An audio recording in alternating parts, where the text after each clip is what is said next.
Good afternoon from Edinburgh in Scotland, and welcome to this, the second of our online panel discussions at the Edinburgh International Culture Summit.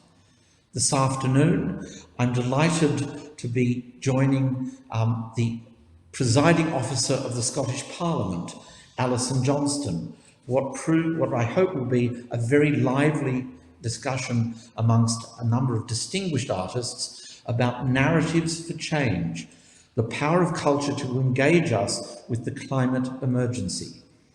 This dialogue is happening barely a fortnight before COP26, a really important international dialogue amongst global leaders for the future of our planet and the sustainability of our lives. This is the second of our online panel discussions, and every 2 months we will host one with one of our different partners of the summit. In August, Fergus Linehan, the director of the Edinburgh International Festival, led a lively discussion about what it means, what does internationalism mean in a year of no travel. And this afternoon, as the presiding officer introduces a distinguished theatre director, visual artist, and curator and creative director, I think you'll agree at the end of this that there's a really interesting set of relationships and ideas emerging through practicing artists about narratives for change and in our world and the power of culture to engage us with climate emergencies. And no one better to lead this conversation than Alison Johnstone MSP, who was elected to the role of Presiding Officer of the Scottish Parliament earlier this year in May. Alison chairs the Parliamentary Bureau of the Scottish Parliamentary Corporate Body. And in order to be entirely impartial as Presiding Officer, she resigned her Scottish Green Party membership, but I'm sure not the values of a committed environmentalist. So I welcome the Presiding Officer of the Scottish Parliament. I thank the Parliament for their support and acknowledge this discussion is part of the Parliament's wonderful Festival of Politics. Good afternoon, and thank you for joining us. Thank you, Sir Jonathan. Welcome. I am Alison Johnstone MSP, the Presiding Officer of the Scottish Parliament and Chair of Scotland's Futures Forum, and I would like to welcome you all to this online edition of Edinburgh International Culture Summit's digital programme, with today's event being in partnership with the Scottish Parliament's Festival of Politics 2021. This afternoon's event is about how the arts can help achieve climate action and environmental sustainability. What is the role of the artist in engaging people, including stakeholders and communities, with the urgent need for climate action? Art and culture can help resolve as well as highlight issues of climate justice and sustainability. Artists are uniquely placed to communicate the urgent need for sustainability and change in an engaging, emotional, and authentic way. We are delighted that so many people are able to join us online today, and I look forward to hearing comments and questions from our audience as we get into our discussion. Joining us in our discussions today are three of the very best placed people working in arts and culture to help us understand how and why artists can help achieve climate action. You can read about them in more detail on the website, but I am delighted to introduce Christine Borland, a contemporary artist and Professor of Art at Northumbria University, Emma Nicolson, the Head of Creative Programmes, the Royal Botanic Gardens, Edinburgh, and Katie Mitchell OBE, a Director. I'm very much looking forward to learning more this afternoon. There will be an opportunity for our online audience to put questions and views to the panel throughout the event. If you'd like to make a contribution, please enter your question or comment into the question and answer box. Make sure to state your first name and where you are from, and we'll aim to get through as many as we possibly can. I'd like to begin by asking each of our panellists for their Starter for 10 statement in response to the following question. Artists are here to observe, reflect, and respond to the world around them. So how are each of you responding to the climate emergency in your respective work? I will come first to Christine, then to Emma, and finally Katie. So may I ask Christine to respond? Thank you, Alison. Thank you, Jonathan, and thank you for the invitation to speak at this vital forum today. The brief is a daunting one: to discuss the ways artists are uniquely placed to communicate the urgent need for sustainability and change in an engaging, emotional, and authentic way. I'm an artist because I want my artwork to do the communicating. But I do very sincerely believe, as I have since I was an art student, that art can, if not change the world, communicate and translate experiences which can cut through to enact change.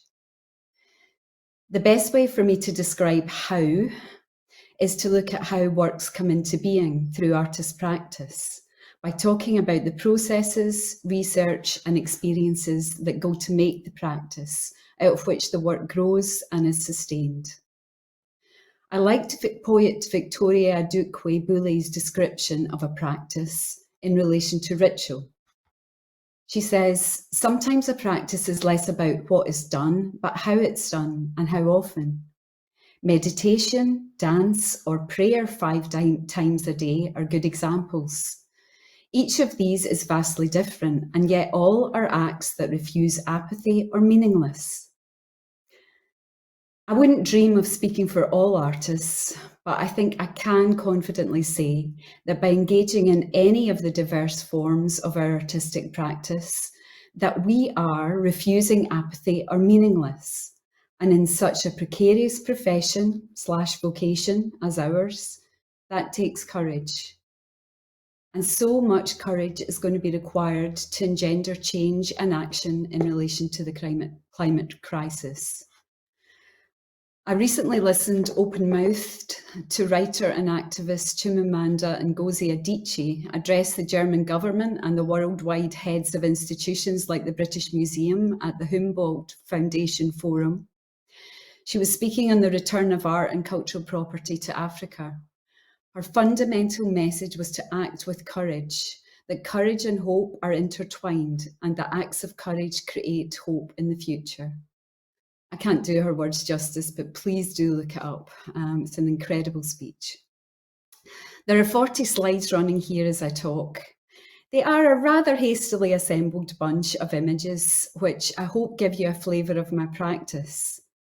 There are no finished works here at all. What you'll see is me doing a diverse amount of things, learning to forage metal, learning to fire ceramics in a massive outdoor kiln, teaching people how to collect seeds, how to process flax into linen fibres, learning how to spin in Malawi, learning how to look after carnivorous plants.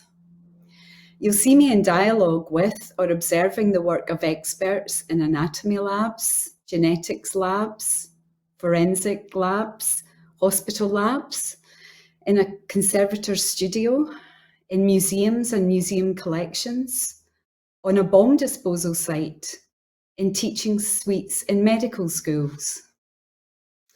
The point being that artistic research, generating the material to make the artworks, is in itself an intense, often intimate kind of communication, which is able to cut across disciplines, walks of life, power structures, cultures, and borders.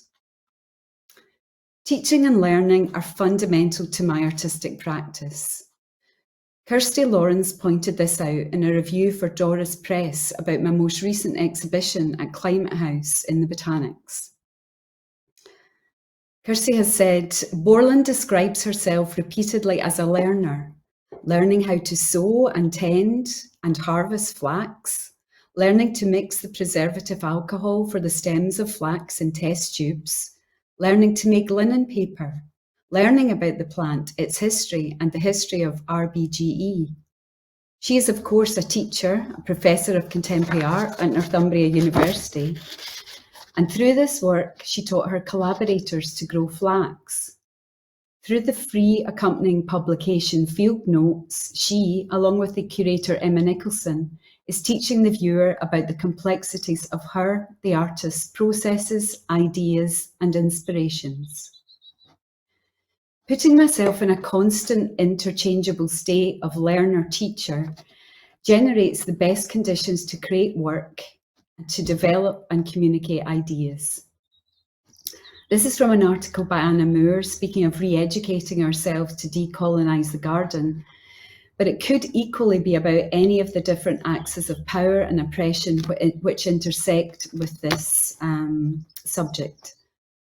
Anna says, the way forward is going to be uncomfortable, and it will only be possible if we continue to learn, to be vulnerable, to make mistakes, to apologise, and to listen.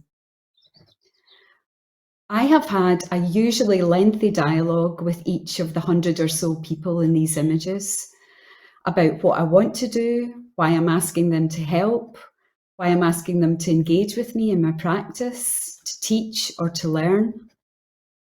Numbers are not the point here, the quality of engagement is.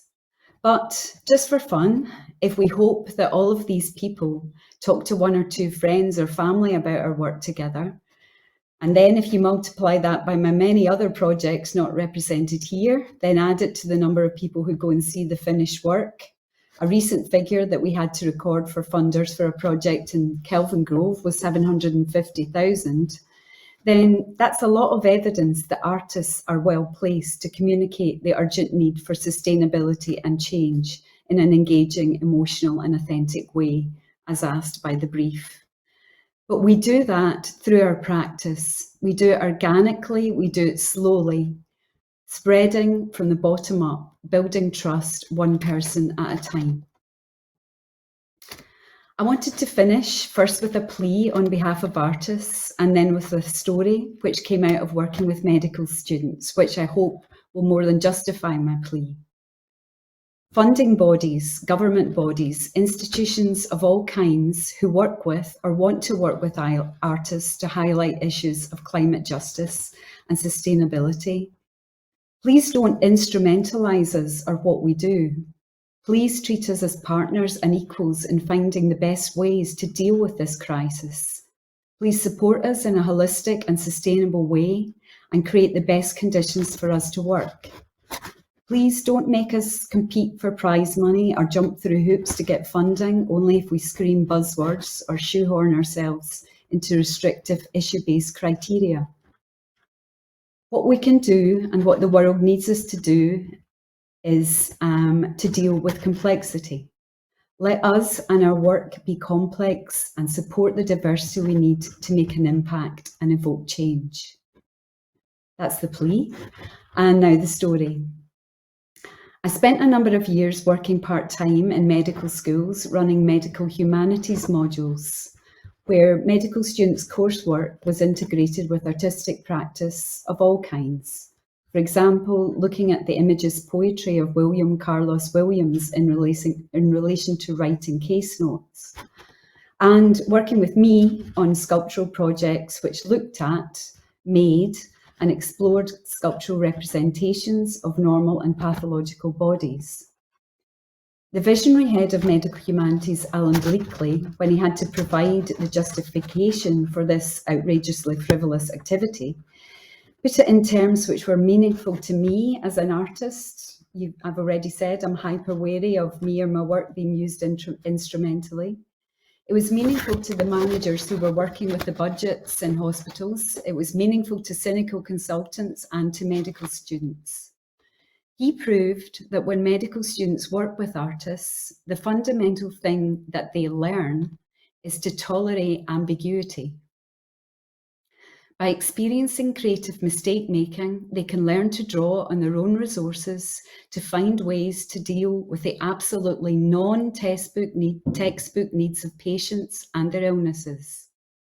He states that working with artists produces a more observant, imaginative, kinder and resilient medical student who works within an environment where the power is more equally distributed amongst the patients, and all of those who work within healthcare.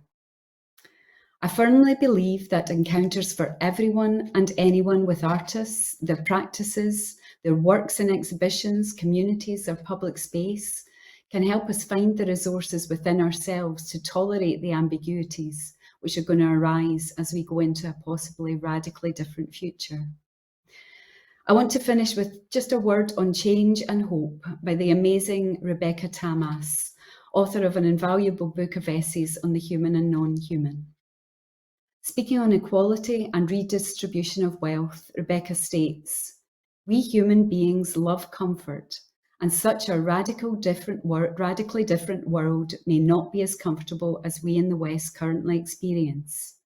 It might, however, be a world with many more forms of thinking available to us, of joy, of freedom, of pleasure, of community, of self-worth, and of love. Love of things that are nothing like us and which may not love us back." Thank you.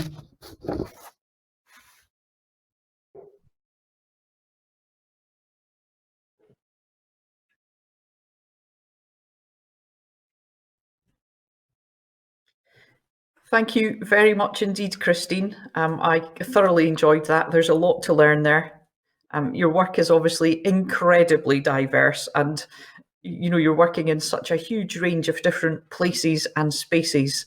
I very much look forward to learning more this afternoon. Can I go now to Emma to respond?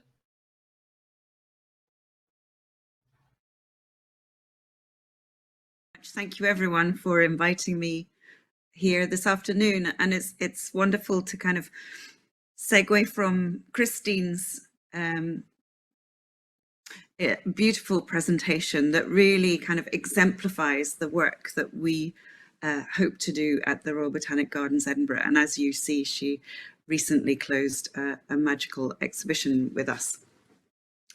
I've been at the Botanics now just under 3 years. Before that, I was Director of Atlas Arts on the Isle of Skye. And I think mentioning this is important because it's really where my journey into all things ecology began. The focus of our work there was exploring contemporary issues around island and rural life, commissioning artists to respond to the local surroundings and concerns.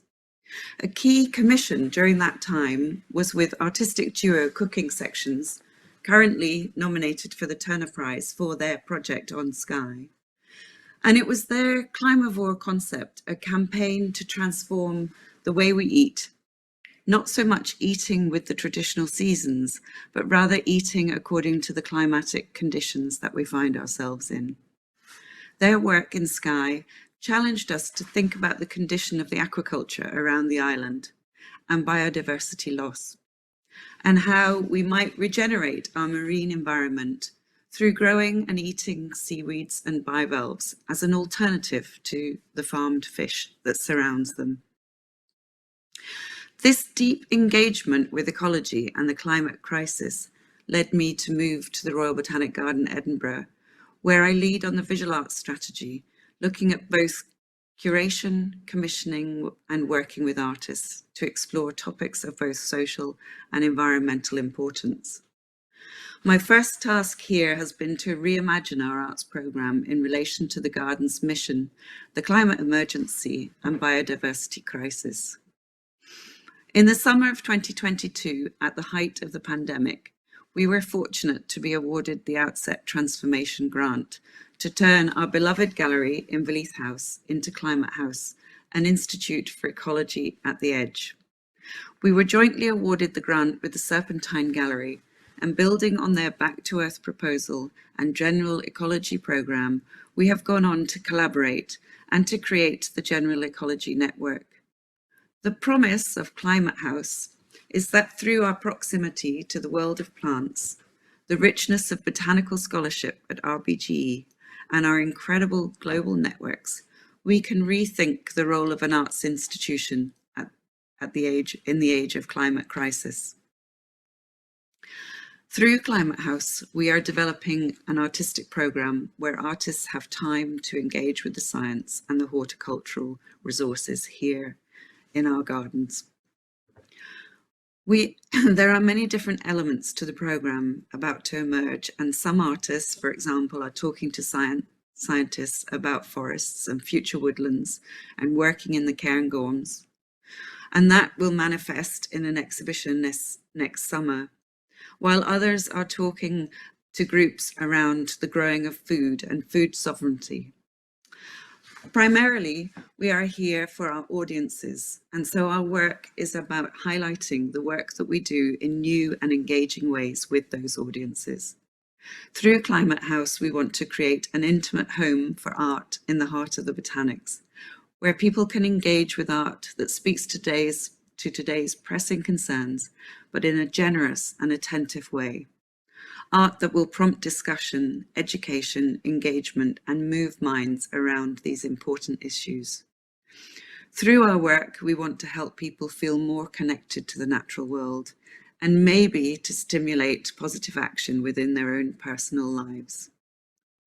The images that I have shared with you today have been drawn from the past year's work and includes work by Christine Borland, who explored the story of flax over the course of 18 months, and musicians Corinne Polwart and Pippa Murphy, who captured the poignant story of the oldest palm tree in our glasshouses that recently had to be felled. As I mentioned, Climate House was launched during the pandemic.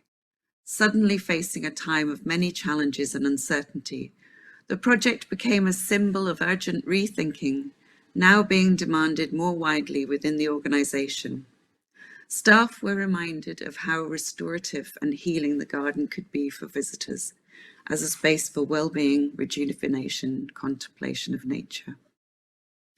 When indoor cultural venues were closed due to COVID restrictions, it was fortuitous that one of the signature works in the new Climate House show was sited on the exterior of the building and was visible from all sites across the capital.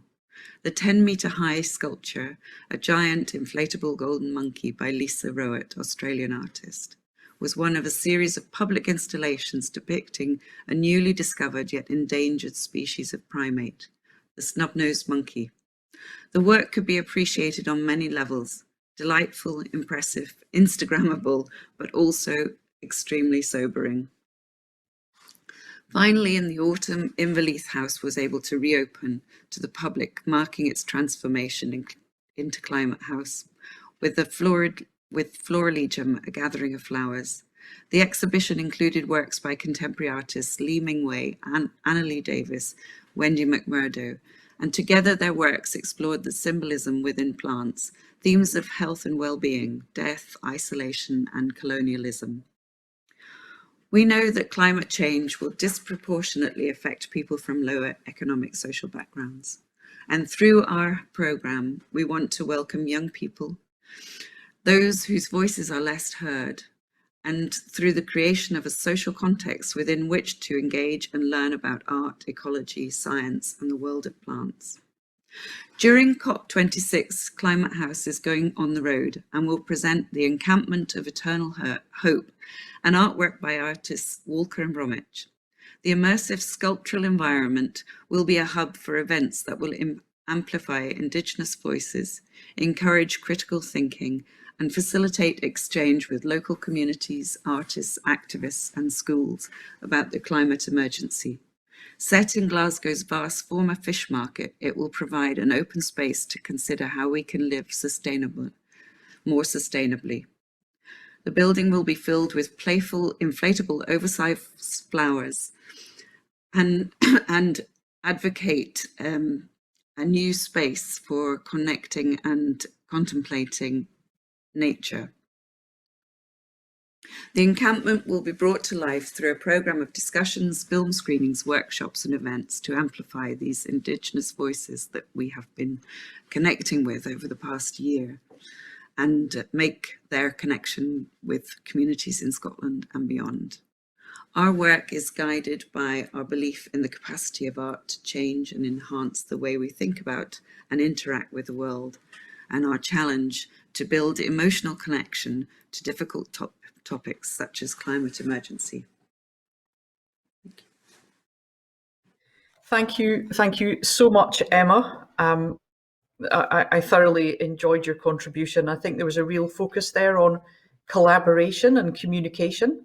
I think Christine previously spoke about artists working with medics. You were speaking there about artists working with scientists.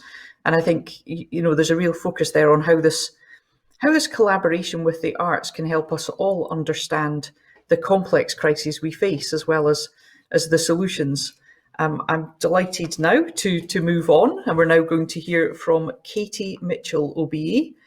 Katie, I believe you've directed over 100 productions in a career spanning over 30 years, and I'm very much looking forward to your contribution this afternoon. Over to you, Katie. Yeah.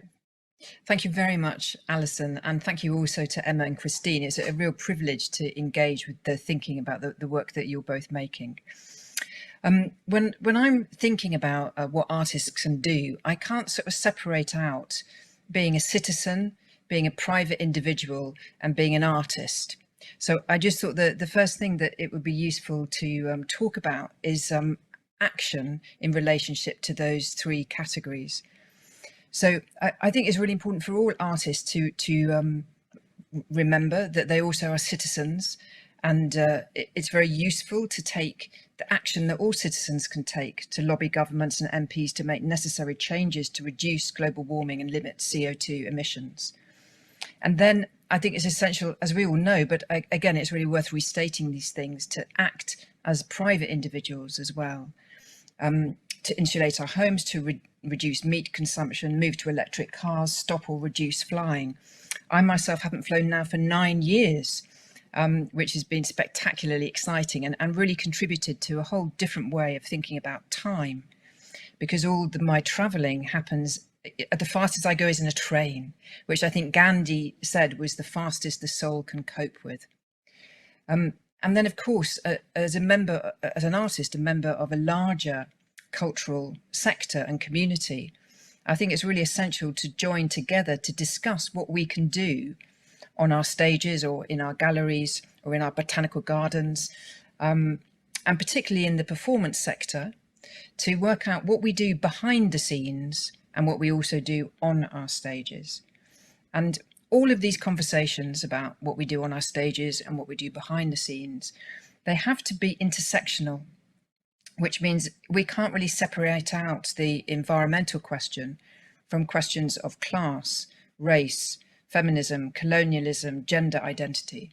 So I think we're in a sort of time where the explosion of the catastrophe of climate change is also intersecting with a lot more bigger movements also going on around Black Lives Matter, sexual assault, misogyny, etc.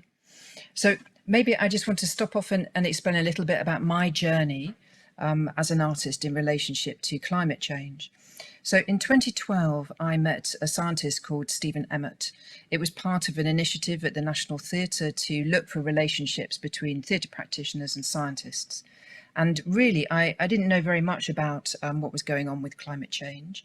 And I had supper with Stephen, and he started to tell me everything that he knew, and he started to tell me what was going to happen. And in fact, retrospectively, I realised I met a Cassandra. And he said, we have real problems communicating the science. So is there a way that the theatre practitioners can help with the communication of it? So we'd spent a lot of time working out how to communicate the science. And a lot of what we did ended up looking like some awful American disaster movie. We'd do these future pictures of what it was like to be rowing boats around the coastline of the UK, trying to protect it, whatever it was. Mad bit of work we were generating. Until in the end, I thought the thing to do is to put the scientist on stage, because then people will have to believe what we're saying. So in the end, I invited Stephen to be the performer, if you like, and worked with the dramaturg Lindsay Turner to translate the language of science into a more bespoke everyday language that an everyday audience member could absorb. So we did that show 10 Billion, which was a very bleak show, actually. The final lines of the show were, "We're fucked," which was Stephen's personal opinion. He felt that the catastrophe was coming and there was nothing that could be done about it. Reflecting on that afterwards, it felt that it was really important to maybe offer up a more complex and kinder view. And so I then worked with Dr. Chris Rapley, another environmental scientist, and we did a show again at the Royal Court, which was inviting people to understand how scientists measure what is happening, how they measure the change in the atmosphere and how they measure the rise in sea levels. And that was maybe a more positive and sort of optimistic show. After working with the two scientists, I then sort of took my thinking about environmentalism to the canon and worked on a restaging of Samuel Beckett's Happy Days. And we relocated that action of that piece in a flooded domestic kitchen. For those who don't know it, it's about a woman who is buried up to her waist and then later her neck in earth after some sort of unspoken catastrophe, and she continues to behave as if nothing has happened. So we set that in a flooded domestic kitchen. And then after that, we did a play by the playwright Duncan Macmillan called Lungs, which is a conversation between two lovers, a man and a woman, about whether to have a child in the context of climate change. So here we moved from doing work which was just about the content being about the subject to looking at more sustainable means of production and more sustainable form. So we did this show off-grid, and the two actors were on two stationary bikes powering their own electricity to light their faces whilst they acted the show. Above them there was a population counter which was powered by 4 other cyclists together with a sound system, and the counter was set on an algorithm to tell you how many babies were born during the duration of the show, which was an hour and a half, and it's about 15,000 babies were born during that. So those were the 4 shows that I did in between encountering the information about climate change in 2012 and the fantastic scientist Stephen Emmett and later Chris Rapley. And then the pandemic came. And I think for all of us, that's just such an existential crisis. And it really sort of reminded me that I needed to re-engage with the work on climate change. And I also needed to re-engage with the younger generation.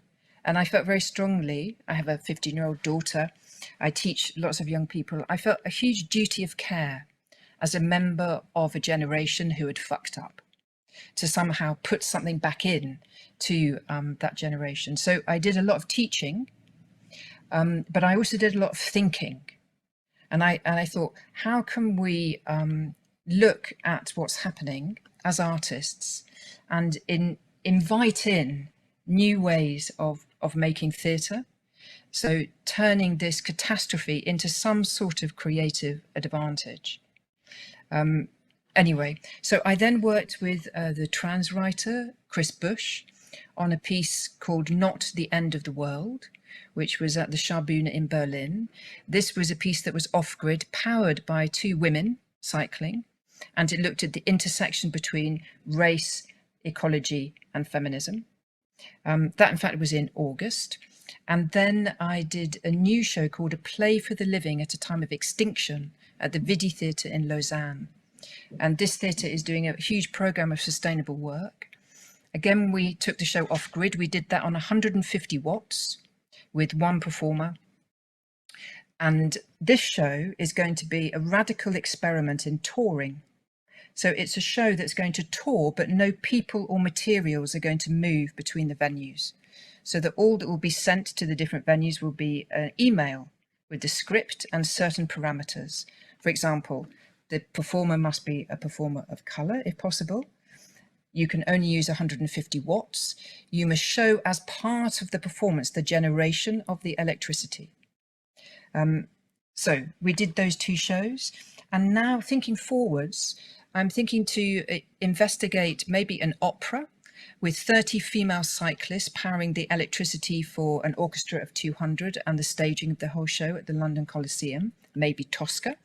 And then I'm exploring the cherry orchard from the point of view of the trees, to try and animate the more than human world, We spend so much time putting human beings on our stages, but of course I'm really interested to see, how do you put trees? They are fundamentally not theatrical. They move and exist so slowly. But so I thought I would just have to do it from the point of view of the trees. And of course, with that piece, we will move backwards through the play, and then we'll exit through this 19th century play, and we'll go back through to the whole Carboniferous period where the first tree appeared, in an attempt to explore geological time on stage, which is also something that we don't bring really to our stages.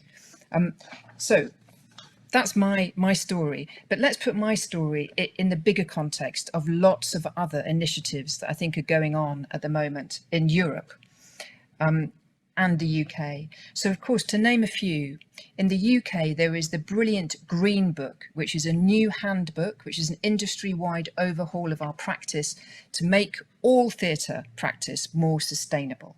And many key UK theatres and practitioners have contributed to this. And I know that the Arts Council is also creating new initiatives to encourage organisations to be more sustainable. The city of Berlin has recently insisted that all of its theatres, their carbon footprint is measured, and that they come up with new policies to reduce their carbon footprint.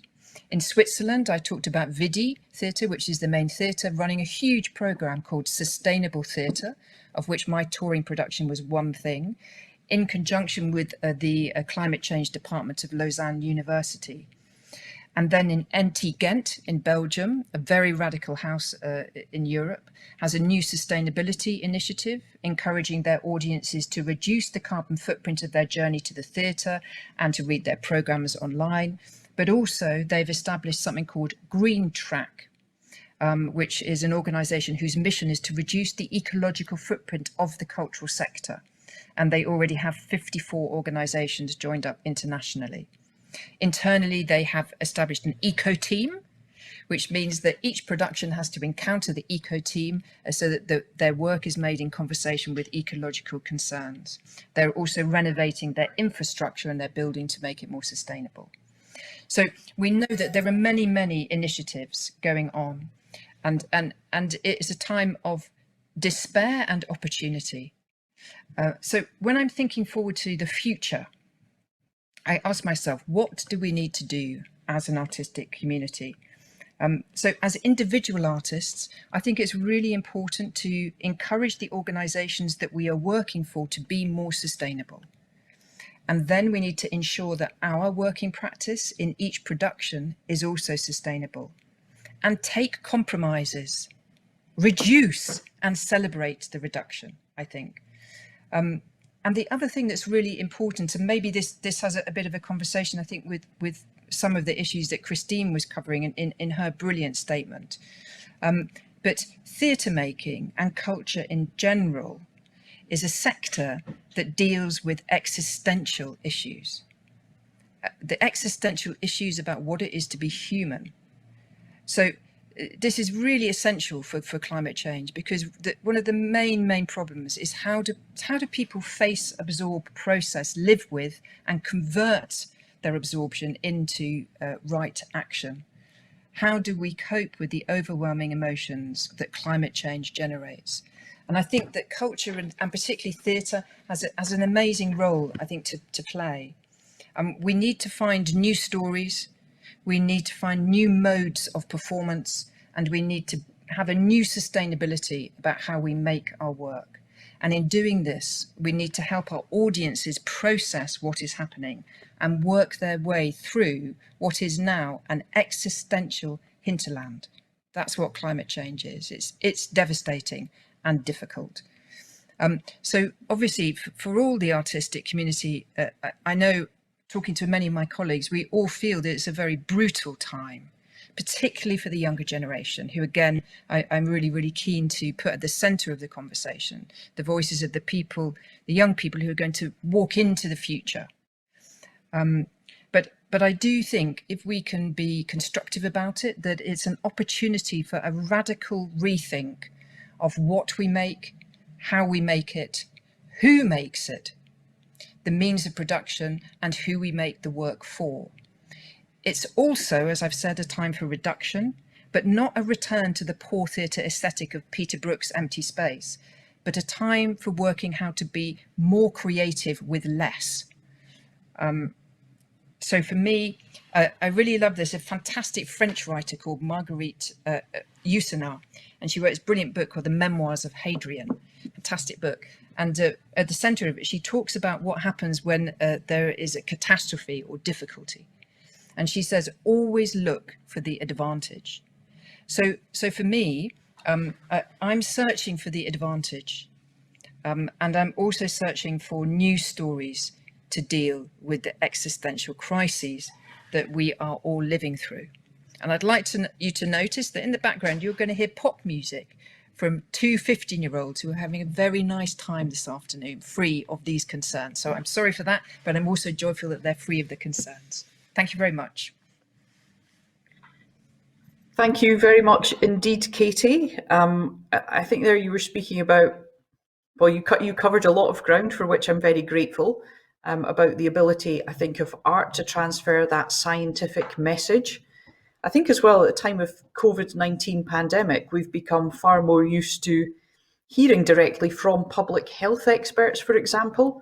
And I think it's been informative as to how well that message has been received by the public and how, you know, those bonds have strengthened.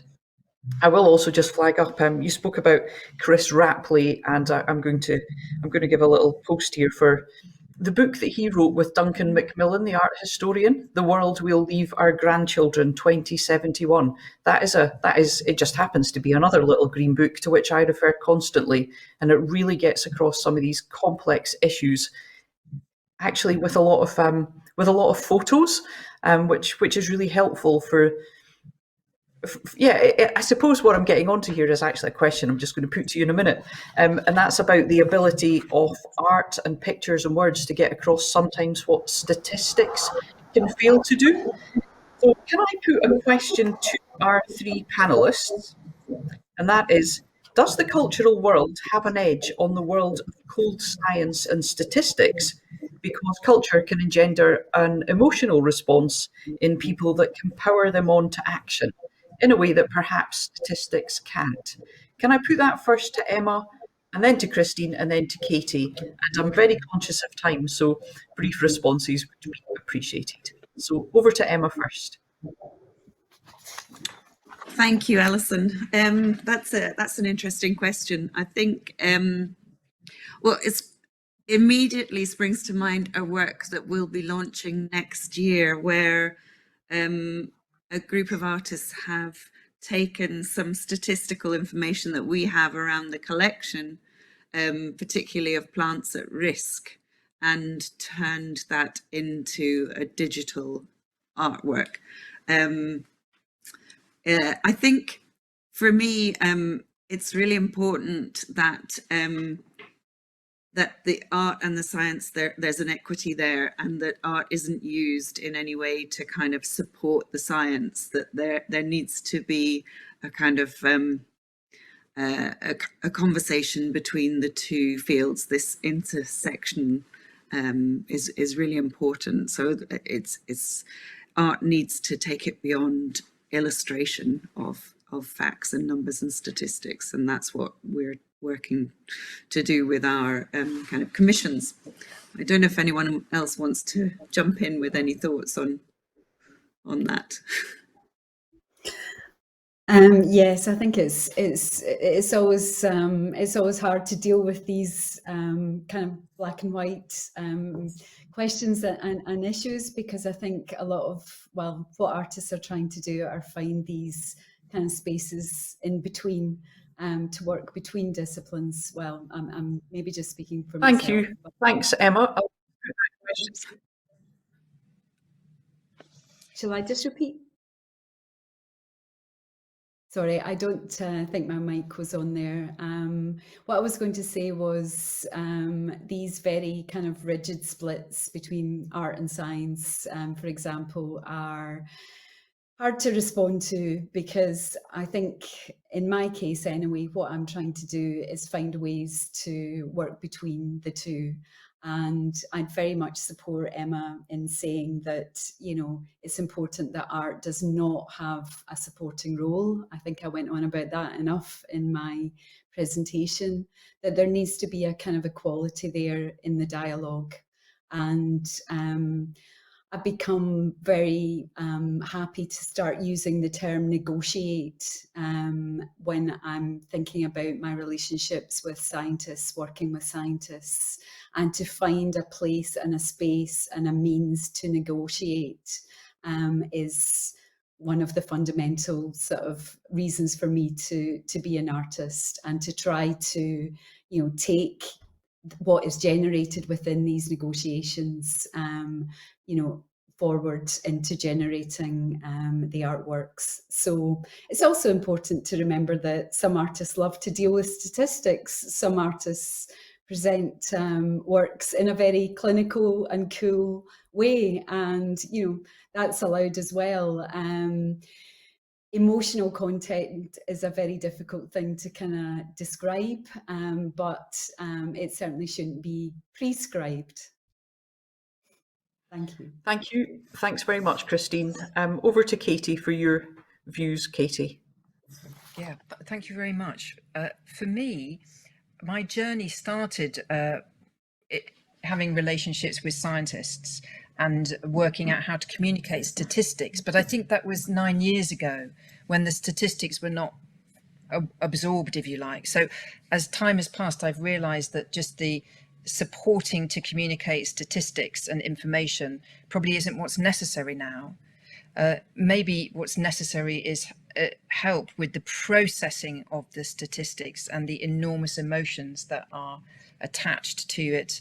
And I've noticed that a lot of people, when you present them with statistics, they shut down and they go into a place of acute denial. So I'm now looking to invite, in a more kind way, the audiences into a new relationship with the information, and to sort of frame it in a much wider range of ways than to just communicate the statistics. Thank you, Katie. I'm going to put a question to you that's come in from Emily, and you know, please do, those who are joining us this afternoon, please do feel free to feed in your questions.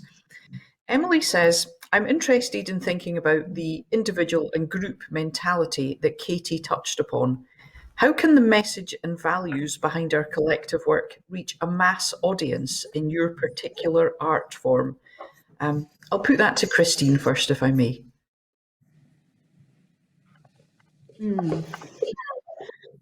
Well, can you hear me? Thank you for that question. Mass audiences are reachable through the work that we exhibit in exhibitions. My tendency would be to hope that the work itself grows out of intimacies. That's not necessarily to do with small numbers or large numbers, but it feels to me that that's the importance at a starting point. Communicating digitally is something that, you know, we've all had to learn to deal with over the past kind of year and a half. I'm really keen to figure out how we can do that with intimacy, how we can reach large amounts of people in forums like this, but that we can do it well, with integrity, with ethics, build trust on these kind of platforms. I feel as if it's possible. I wanted to just give as an example. Yesterday, I was in an international symposium around archives. I was working with a PhD student, Kat Auburn, and she presented a work which was her digitally in conversation, in dialogue, interviewing an object. And it came across absolutely amazingly. Just an imaginative way to use the digital media and to communicate to large amounts of people, but also including an intimacy. So I think there are ways. Thank you, Christine. Can I put that question to Katie? Yes, Thank you for the question. Well, I think the digital platform has been the great opportunity of the COVID times, and enabled, definitely my experience has been to talk to much larger groups of people and to be able to talk to them in a much wider range of different countries. But of course, I can't pretend that anything that I make in theatre is going to reach a mass audience. I think probably, I don't know, about 10,000 maximum for any piece of work over several performances. But I do have a belief in the changing of thought coordinates that happens when people interact with live performance and theatre. And I think what happens is tiny changes are made in the coordinates of the person's mental structures if they're affected by something. And when they first leave the theatre, you don't see the effects of the change of the tiny coordinates. But as time passes, the plane of the person, if you like, starts to take a very, very different course. And by taking that different course, starts to affect other people's tiny flight coordinates. So I do think there's a sense in which live performance and our interaction with it can change our thoughts. And I think all of us recognise moments when an encounter with an artistic object, a performance, a painting, an installation, or even a plant, changes how we think. And our thought changes spread, a silent spreader. So although I know I can't meet mass audiences, I do believe in these idea of the tiny changes of thought coordinates. Thank you, Katie. Can I put that question to Emma, just about how the message and values behind your collective work can reach a mass audience? Okay, well, I think I might draw on the digital again and reflect on a project that we've developed over the past year that's came out of conversations between 12 international botanical gardens ranging from South Africa to Canada and Jerusalem. We've put together an augmented reality exhibition of contemporary artworks, large-scale artworks that individuals can view on a free app when they visit our gardens. And the artists include Ai Weiwei and Isaac Julian. Each artwork is located to a specific site in the 12 gardens around the world. And I guess it's an interesting project. I think it's the first of its kind. It cuts, you're experiencing art through this augmented reality through your phone, which is not the same as seeing the real thing, but it is definitely a new and engaging experience watching people visit and use the app. But also, I think what was interesting for us was being able to present these amazing artworks without the kind of costs of shipping and crating and moving them around the globe, and being able to come together as organizations to develop this kind of innovative approach. So we're counting, I guess, to see how broad an audience we can get through this kind of new style of exhibition. Thank you. Thanks all.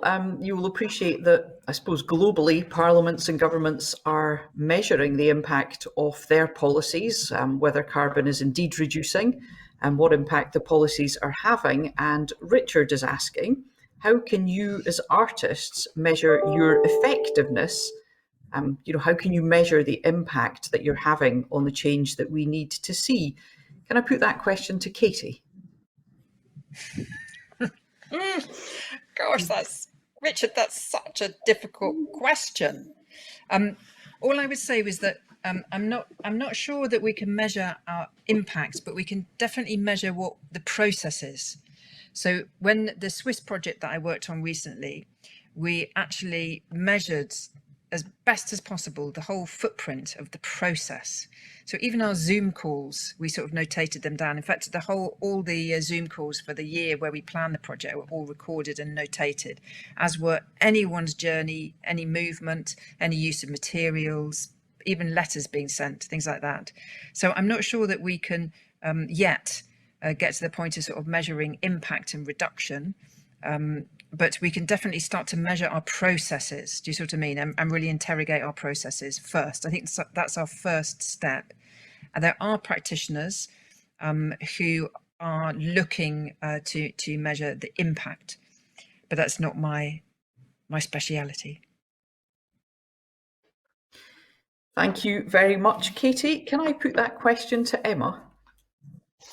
Thank you. Well, it's certainly something that we're looking at, and the project Climate House, if you like, is about looking at how we make exhibitions, and we need to kind of take stock and collect the data around the exhibition and looking after the building and record those emissions and make changes accordingly. And I guess adopt the reduce, reuse and recycle phrase when we're thinking about how we put exhibitions on, and we talk with artists about what kind of materials they might be using, or where we could where we might source them from. All of this is very important, and I think there's really good work being done by organisations like Creative Carbon Scotland and Julie's Bicycle on methods of recording emissions and then how to address these things. Thank you very much. Christine, would you like to respond to that question about how you measure the impact of your action with regards to the climate emergency?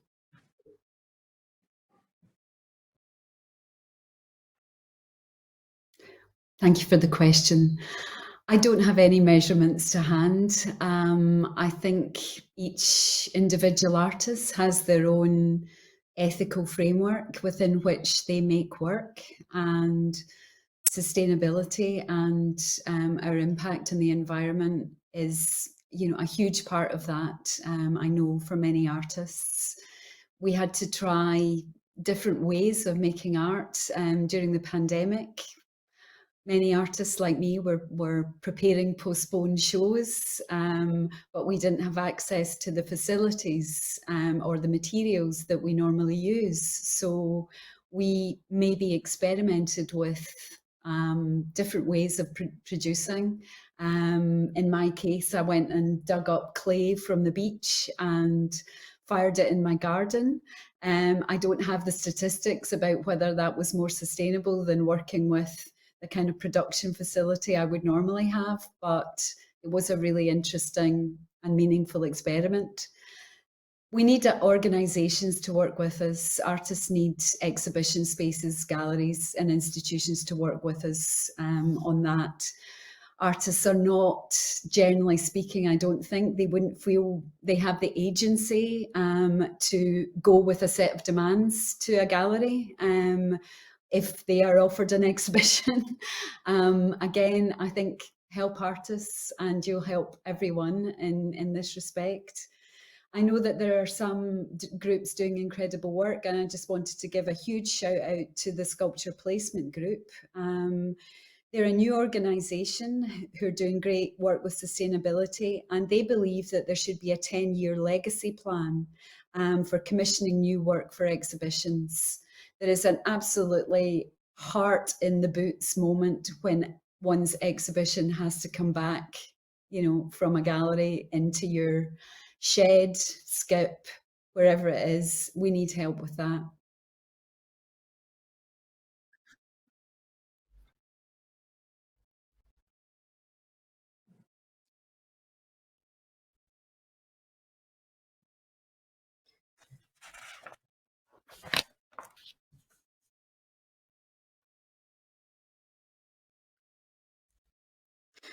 Thank you very much, Christine. I think we have a little delay. I appreciate that we're over time, but I'm going to see if we can push on for a minute or two longer because we have such interest. Well, we have a question from Jules, a very interesting question. Jules had spent the summer as artist in residence in an upland Scottish hay meadow, and during that time, realised the growing will of ordinary people to engage with climate issues. However, Jules writes, I fast understood that the power and decision-making lies with white, largely privileged men who simply have no interest in go of their power and certainly don't want to acknowledge other ways of thinking. Is there an appetite to tackle this? Here we are, predominantly women. Thank you, Jules, for that question. Can I put that first to Christine?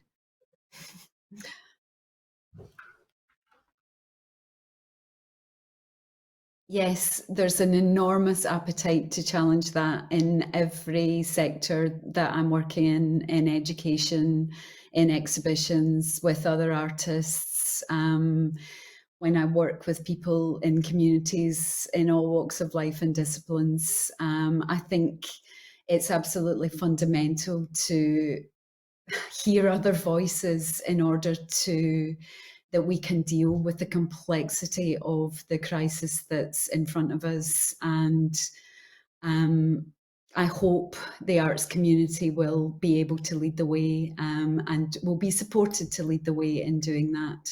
I'm hopeful. Thank you very much, Christine. Can I put that to Katie? Yes, well, of course, I totally agree with everything that Christine has said, and I've worked always as a feminist. So approaching the climate crisis, I'm interested in the intersectionality between all identity groups. I think the problem with patriarchy, the white male system, is very particular and very difficult to dislodge. And the main issue that I think it would be really good to have a go at dislodging is that identity group assume the position of absolute truth. And it would just be a really wonderful thing if one could invite that identity group who've had a lot of power for a long time to just sort of reposition themselves, I think, and realise that they're one of many, many identity groups. And so I think if we can somehow invite that conversation and just invite, it's a minor readjustment in many ways, it would just be so deeply important to everyone else who isn't in that identity group. So I think now is the time for that to happen. Thank you, Katie. And over. Oh, sorry.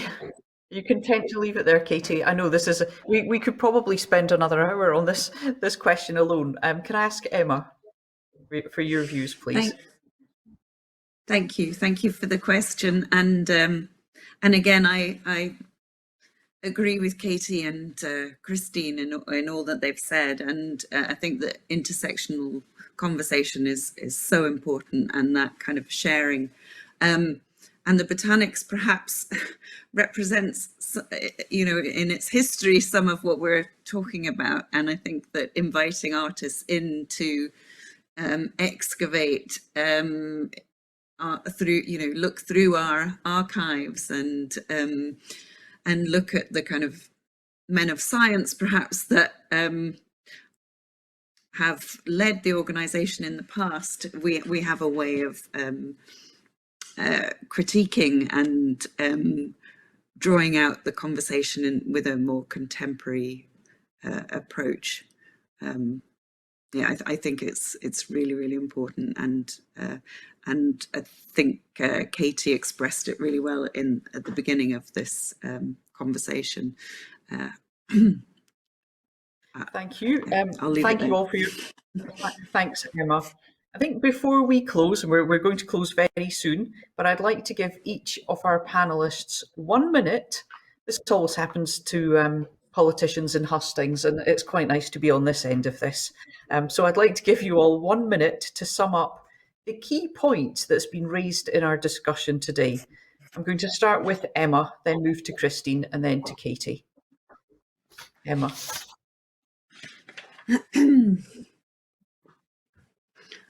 I think that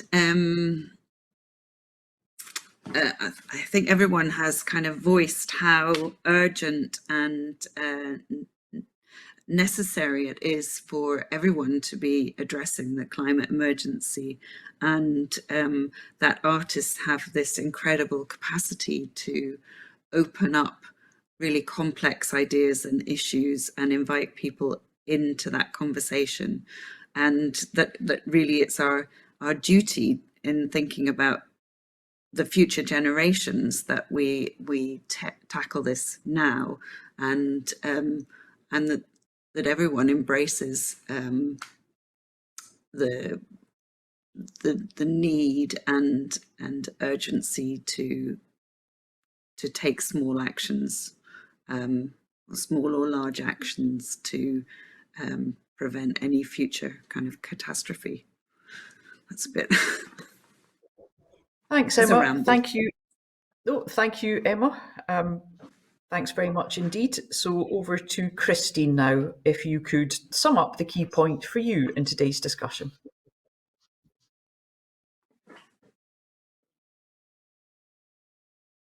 I usually take minimum a year and a half to sum up my key points. That's why I'm not a politician. And that's why I begged for time within my presentation.